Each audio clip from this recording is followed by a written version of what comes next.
You're hoping if you spin the chamber enough times, you're gonna catch a bullet. Excuse me? You don't have to go. I don't have to go where? Forward. It took a few years of streaming before Netflix realized that producing exclusive content alongside its licensed shows and movies could prove to be lucrative, all the while dominating the streaming marketplace. Netflix wasn't just satisfied with creating original TV, so it began to produce and acquire movies like crazy. The list of originals is now extensive, and it can be hard to judge what's worth watching. After the success of trneindg's recent video of the top 10 Netflix shows of 2020, we've rounded up the top 10 best original Netflix movies of 2020. Before we continue, make sure you click on the subscribe button with the bell notification. It's free and you'll never miss a notification for a new Trending Tenz video. Let's get started on our personal original Netflix movie favorites. Person everyone wanted to. Number 10, Miss Americana. Taylor Swift is one of the 21st century's best-selling and most talked about artists, a figure who has tightly controlled her public image since she was a teenager. That makes Netflix's documentary about the star all the more revealing. In the film, Swift opens up about her songwriting process, battling an eating disorder, and her decision to go public with her politics.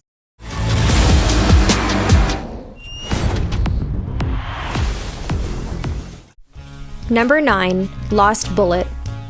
Alban Lenoir, the star and co-writer of this proudly sturdy French action thriller, has a rugged yet droll, stay-them-like quality, that roguelike charisma that never reads as desperation. He plays Lino, a hapless thief who turns into an unlikely car mechanic for the police, and spends most of the movie attempting to clear his name for a murder he didn't commit. The best scene in the movie is a police station where Alban Lenoir's Lino escapes from an interrogation room and fights his way out in a crazy 10-minute sequence of brawls, near failure, breaking furniture, and so much more.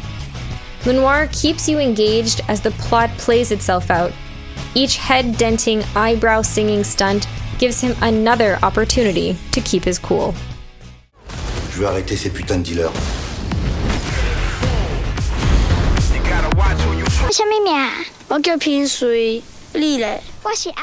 Number 8, TIGERTAIL. The American dream is never an easy one to navigate, but it's a necessary journey for so many who've gone on to strengthen a country and its people. Alan Yang makes his directorial feature debut, sharing his family's story from 1950s Taiwan to the United States. It's a tight film that's still epic in scale, as it follows a man named Pinjui from his childhood as a young boy in Taiwan into his middle age in America. Yang jumps back and forth in time as the present-day Pinjui, played by Tsi Ma, reflects on his past. It's a tricky balancing act. The scenes of his life as a young adult as he bonds with his first love are flush with color, which fades as he settles into the rhythms of a passionless marriage in New York. Yang has crafted a vivid tale about the immigrant experience, regret, and the bonds between generations.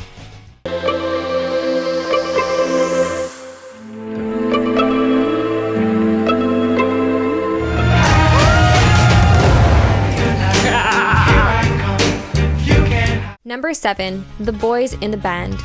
The Boys in the Band, a stage-to-screen adaptation from Joe Mantello, follows the same story from the 1968 stage play of the same name. And yet, it remains peculiarly relevant in 2020.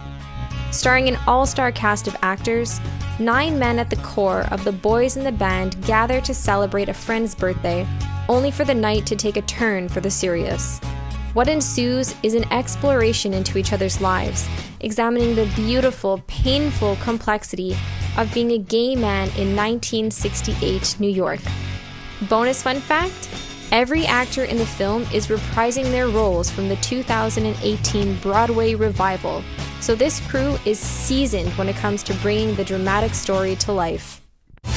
Mary, take me home. These queens are crazy.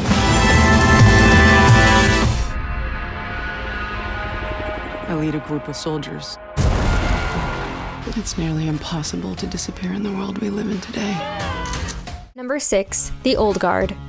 Based on the acclaimed comic series from Greg Rucka, the film, directed by Gina Prince Bythewood, follows a group of near-immortal warriors who have worked for centuries to fight for the betterment of humanity. It stars Charlize Theron as Andy, aka Andromache, a warrior who has lived for 6 millennia and doesn't see the point anymore. But she and her team of fellow immortals are drawn back into conflict when they start being hunted by a pharmaceutical villain who wants to use them as test subjects. At the same time, a new member joins their ranks, Nile, who is inducted into this strange club as she survives a knife wound. The fight sequences are fun to watch, with groundbreaking moments of quietude, including a gay romance that's like nothing you've seen before in an action movie. Let's move! Wait for the signal. How the hell can you even tell? Oh. It's just easier that way. You want to survive, you do exactly as I say. Who are you? Name? Ovi. Number 5, Extraction.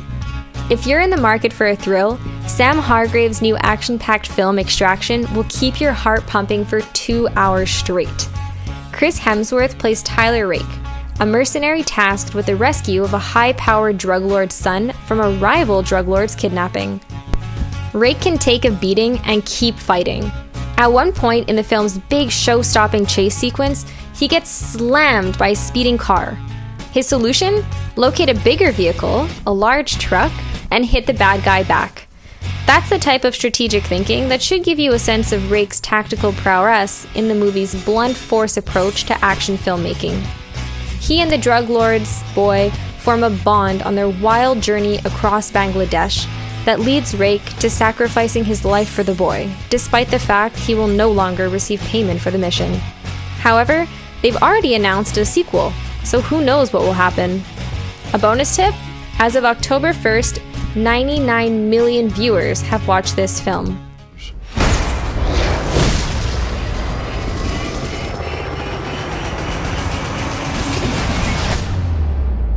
Sometimes I do other things. Hey, hold up! $10 for 3 pages. No, I'm not trying to cheat. What's this? A letter. Maybe you can make me sound smart. Number 4, The Half of It.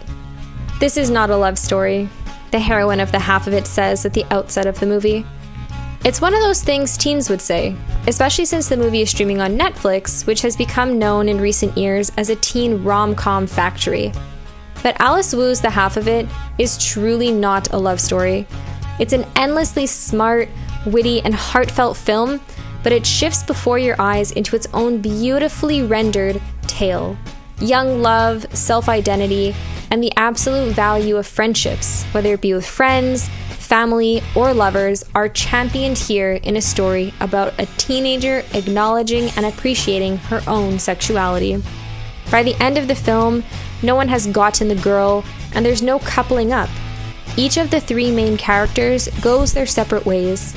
It's not an upsetting conclusion, but it doesn't spoon-feed its audience a classic happy ending, instead opting for something more honest along the way. Give it up next for Ellie Chu. Chugga chugga choo choo! The good thing about being different in a town like this is that no one expects you to be like them.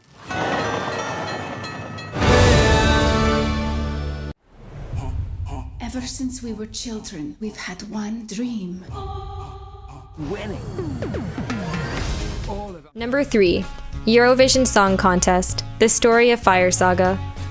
Even if you aren't already invested in the cult of Eurovision, the singing competition that keeps a huge swath of the world wrapped every year, you'll probably enjoy this comedy of Will Ferrell's ode to the bizarre annual event. Ferrell stars alongside Rachel McAdams as Lars Eriksson and Sigrid, Erik's daughter, in an Icelandic duo that make up the band Fire Saga. These goofy musicians land a spot in Eurovision with the help of some elves and go on a wild and sweet adventure. Do you want weird European sing-alongs? Do you want murderous elves? Do you want Ferrell in a flowing blonde wig with a bad Scandinavian accent making fun of Americans? Right now, you absolutely do. You are a dreamer. My dreamer. We can't. Really? Romance, it ruins the bands. Fleetwood Mac, Ace of Base, Simon and Garfunkel. Yeah, I forgot about Simon. Tiger are not giving up. Tonight is our night.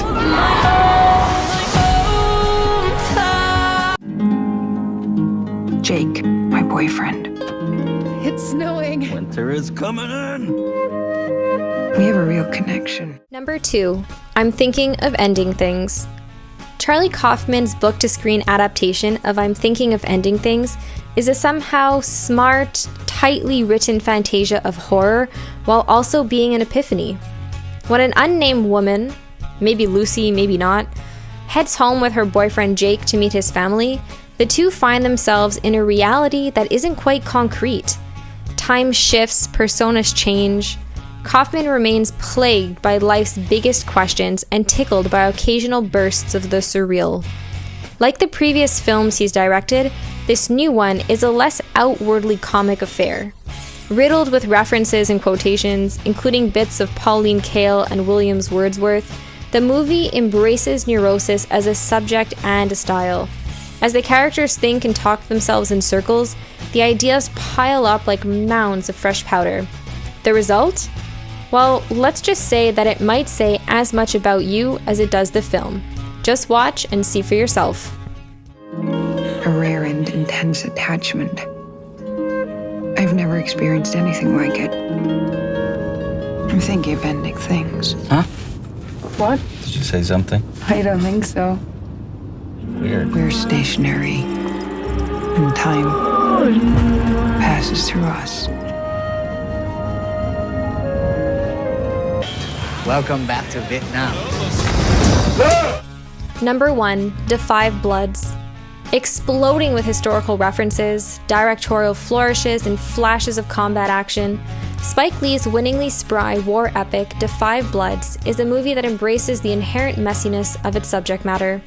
The story sounds simple enough, sending 4 elderly black veterans, each with their own personal trials and tribulations, to Vietnam to recover the remains of their beloved squad leader Norman, played by Chadwick Boseman, and search for a shipment of gold they buried in the jungle decades ago. The movie pings between the present and the past, using his older actors in the flashbacks as their younger selves to underlie the inherent strangeness of time's passage. While some of the detours might test your patience, particularly once the men discover the gold and start arguing over it, the powerful ending, which becomes a moving showcase for the great Delroy Lindo, makes this a long journey worth embarking on. We give this gold to our people. Hold on!